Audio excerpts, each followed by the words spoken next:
Gatot punya banyak problem pasti Iya. itu karena dia pernah disebut sebagai teman dari konglomerat itu majalah Tempo segala macam. Gatot pernah disebut di dalam isu privatnya itu segala macam. Itu ada di media massa, orang Iya. pasti bisa cek gitu. Tapi Gatot menatap Indonesia dengan latar belakang ini. Dia tahu bahwa dia akan disorot di wilayah-wilayah black hole itu kan. Iya. Tetapi kalau kita mau ukur misalnya, apakah Gatot dalam segi-segi itu angkanya di bawah angka dari mereka yang ada di istana sekarang? Kan Gatot lakukan pertandingan moral sehingga orang Jadi comparable ya. Iya. Tidak sekedar sesuatu yang absolut ya. lain kalau misalnya di istana itu malaikat, Iya. maka Gatot tuh udah pasti jeblosin neraka kan. Iya. Tapi istana itu setan gentayangan 24 jam kan. Iblis-iblis di istana itu hidup dengan motif politik, motif ekonomi yang makin lama makin rakus itu. Itu mungkin tidak terbaca secara faktual, tapi publik menangkap kesan itu. Dan iblis istana itu nggak punya alamat tetap, bisa pindah-pindah dia lokasinya. Menyela sedikit, ini Anda berapa kali dilaporkan dan berapa kali diperiksa? Mungkin masih ada 7 laporan kali di kepolisian tuh, dan udah lupa kali polisi ini memeriksa saya karena sibuk mau periksa Habib Rizik. Kemampuan Gatot untuk memperlihatkan ketegasan itu. Dalam 3 bulan ini dia konsisten tuh menyatakan dia tidak takut pada kekuasaan, dia hanya takut pada perintah langit. Dan itu menimbulkan harapan baru pada politik yang seringkali dianggap bahwa politik itu begitu ditodong oleh amplop berhenti, begitu ditodong oleh jabatan berhenti. Nah, peristiwa Gatot menolak hadir di istana waktu pemberian penghargaan Bintang Mahaputra itu sinyal moral yang bagus bahwa dia bisa bedakan antara peristiwa politik pemberian itu dan lambang dari medali itu. Jadi dia memilih lambangnya, peristiwa politiknya dia abaikan. Itu kan menunjukkan kemampuan dia untuk membaca arah politik. Jadi selain secara moral memang dia inginkan agar supaya kami jadi gerakan moral, dia juga punya kemampuan untuk menunjukkan secara implisit bahwa ada kepemimpinan yang tetap bisa dia tonjolkan, yaitu banyak kader di TNI yang tentu dia urus baik-baik, sehingga upaya dia untuk mengingatkan ulang bahwa TNI itu adalah milik negara bukan milik pemerintah itu masuk di dalam pikiran para perwira muda di TNI. Jadi saya kira itu yang jadi modal sekarang dari Pak Gatot. Habib Rizik ingin memperlebar lokusnya, Yes. tidak hanya memainkan politik kanan, Iya. bahkan dulu politik kanan yang preman. Mohon maaf ya, politik kanan yang preman. Memang ya. itu sejarah kita. Iya, boleh iya, bilang kan, aja nggak sejarah, bersoal. kan. Ya. Gatot ingin memainkan politik nasionalistik yang juga Islamis. Iya. Sepertinya begitu. Dan itu dia sudah mulai ketika menjadi Panglima TNI. Ya. Apa yang Anda ramalkan kalau dua kekuatan ini bersatu? Ya pemilu udah bisa besok di kalau deklarasi poros itu diucapkan hari ini ya besok pemilihan umum udah. Karena gairah rakyat tidak lagi ingin menunggu siklus normalnya, siklus elektoralnya, tapi siklus yang dipercepat. Dan itu dimungkinkan dalam konstitusi kan. Sebagai ahli tata negara saya akan minta refli untuk menerangkan kemungkinan itu. Ya kalau kita lihat statistiknya, Iya. politik Indonesia itu selalu ada di sekitar tubuh dari bell curve itu, kurva lonceng itu. Dan memang dasarnya adalah percakapan politik sejak negara ini didirikan itu. Jadi kurva lonceng itu nggak terlalu ekstrim ya? Iya, dia Tapi yang menang tuh kiri luar tetap. Begitu sekali bandel bergerak juga. ya itu. Gitu. Tapi di kiri luar juga ada fraksi Islam kan, karena PDIP nggak mungkin Ya. mengabaikan itu sehingga ada Baitul Muslimin. iya gitu kira-kira. Tapi yang penting adalah peristiwa-peristiwa politik belakangan ini pasti dipelajari baik oleh Gatot maupun oleh Habib Rizik. Bahwa tidak mungkin politik itu masuk di dalam spektrum kanan atau ke kiri. Jadi dua-duanya sedang belajar untuk Mengayun-ngayun. ya berayun-ayun dan berupaya untuk cari titik keseimbangan tuh.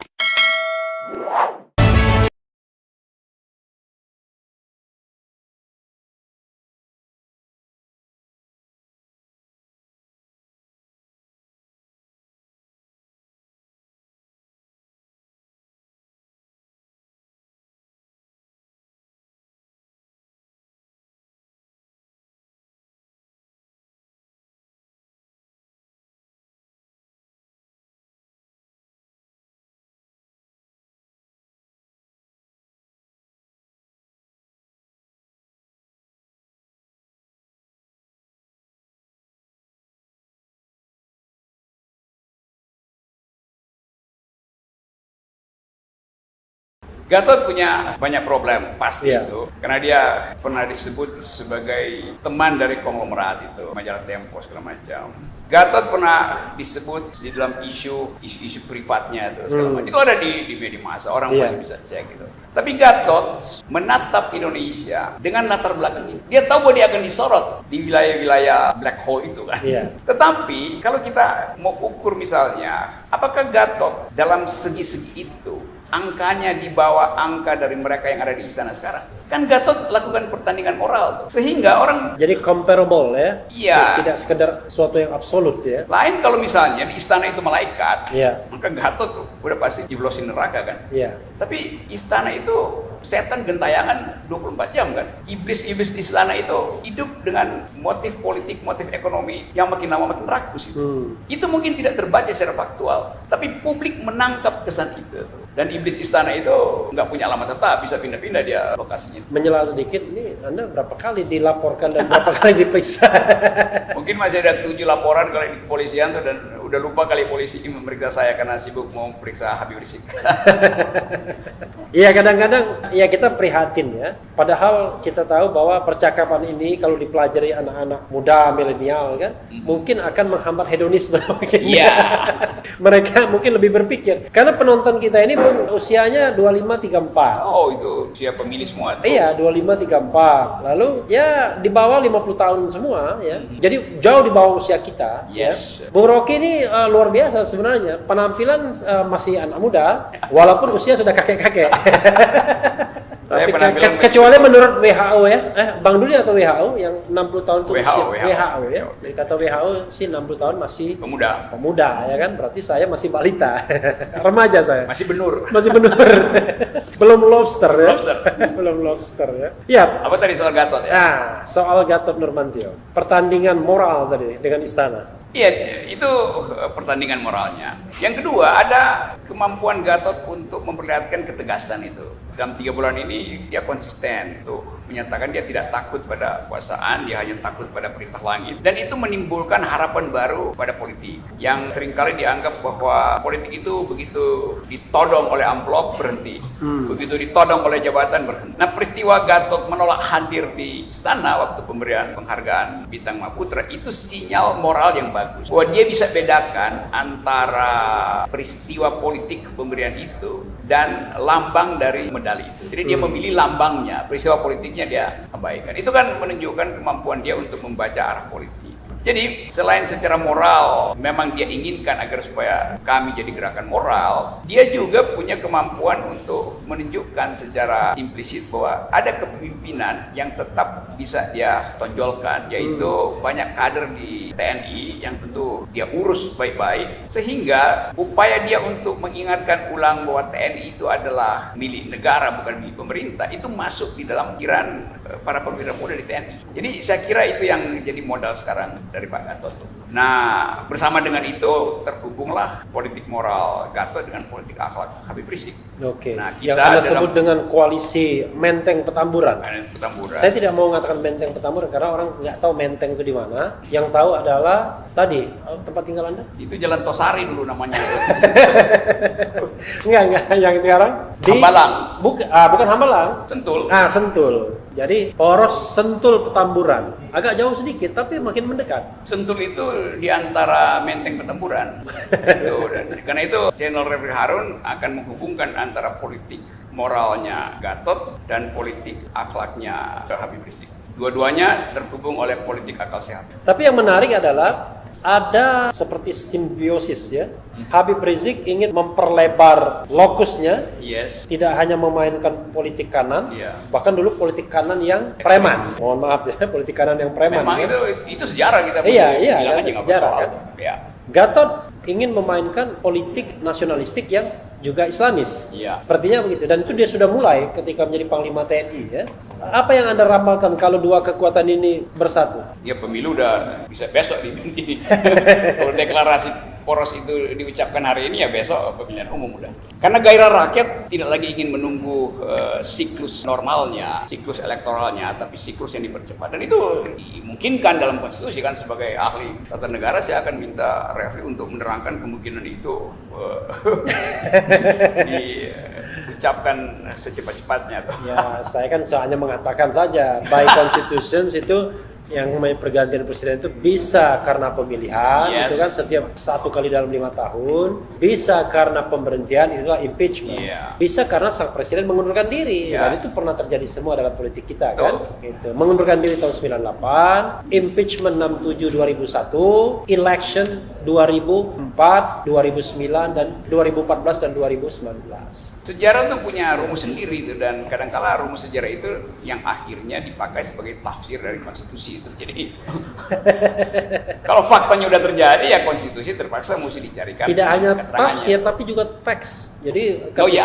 ketika impeachment itu terjadi, maka teks konstitusinya memberikan kewenangan buat MK. Nah itu dia tuh, coba dicatat ini ya, referensi akademisnya. Tapi Bung, tadi belum dijawab ya. Apa? Bagaimanapun sebenarnya ketika seorang Gatot Nurmantio ya, tapi yang saya lihat sebenarnya dia menjalankan politik kanan saja, makin ke kanan. Jadi orang seperti Rocky Gerung pun tiba-tiba tersedot juga ke kanan harusnya. Tapi kan jangan lupa politik Indonesia sejak pemilu 1999 Iya. itu kan yang dominan tengah kiri. Betul. Ya 99 PDIP, 2004 Golkar, 2009 Demokrat, 2014 19 ya balik lagi PDIP. Dan bahkan sekarang lebih mengenaskan kan? PDIP nomor 1, Golkar nomor Iya. 2, Gerindra nomor 4 Nasdem, baru nomor 5. Tapi 5 pun ikut juga ke tengah kiri. Jadi ketika ada fenomena Gatot dan HRS, apakah itu cukup kuat untuk menggoyang hegemoni politik tengah kiri sejak reformasi ini? Ya kalau kita lihat statistiknya, Iya. politik Indonesia itu selalu ada di sekitar tubuh dari bell curve itu, kurva lonceng itu. Dan memang dasarnya adalah percakapan politik sejak negara ini didirikan itu. Jadi kurva lonceng itu nggak terlalu ekstrim ya? Iya, dia di Tapi yang menang tuh kiri luar tetap. Begitu sekali bandel bergerak juga. ya itu. Gitu. Tapi di kiri luar juga ada fraksi Islam kan, karena PDIP nggak mungkin Ya. mengabaikan itu sehingga ada Baitul Muslimin. iya gitu-gitu kira-kira. Tapi yang penting adalah peristiwa-peristiwa politik belakangan ini pasti dipelajari baik oleh Gatot maupun oleh Habib Rizik. Bahwa tidak mungkin politik itu masuk di dalam spektrum kanan atau ke kiri. Jadi dua-duanya sedang belajar untuk Mengayun-ngayun. ya berayun-ayun dan berupaya untuk cari titik keseimbangan tuh. Nah saya percaya bahwa politik Indonesia selalu mampu untuk menemukan titik keseimbangan. Jadi dua tokoh ini juga ada tokoh lain, ada Rizal Ramli disebut segala macam, ada macam-macam itulah. Nah keadaan ini yang akan diolah nanti oleh masyarakat sipil. Setelah seluruh postur politik, pikiran politik diucapkan, Gatot harus ucapkan sehabis-habisnya apa yang dia bayangkan tentang keadilan, bagaimana relasi sipil militer. Habib Rizik juga harus ucapkan apa yang dia maksud misalnya dengan keadilan sosial, apakah basisnya agama atau basisnya kebijakan itu kan. Jadi percakapan publik inilah yang ingin kita olah itu, supaya seluruh segmen dalam masyarakat kita mampu membaca pikiran dari tokoh-tokoh ini. Dan saya dengar penasihat politik dari kedua tokoh ini Profesor Rocky Gerung. No? Saya baru bikin itu kerangka dan kurikulumnya tuh. Jadi kira-kira itu keindahan politik.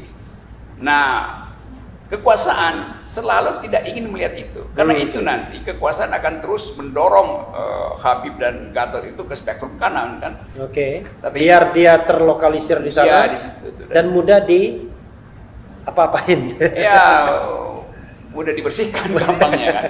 Dikeluarkan dari bell curve.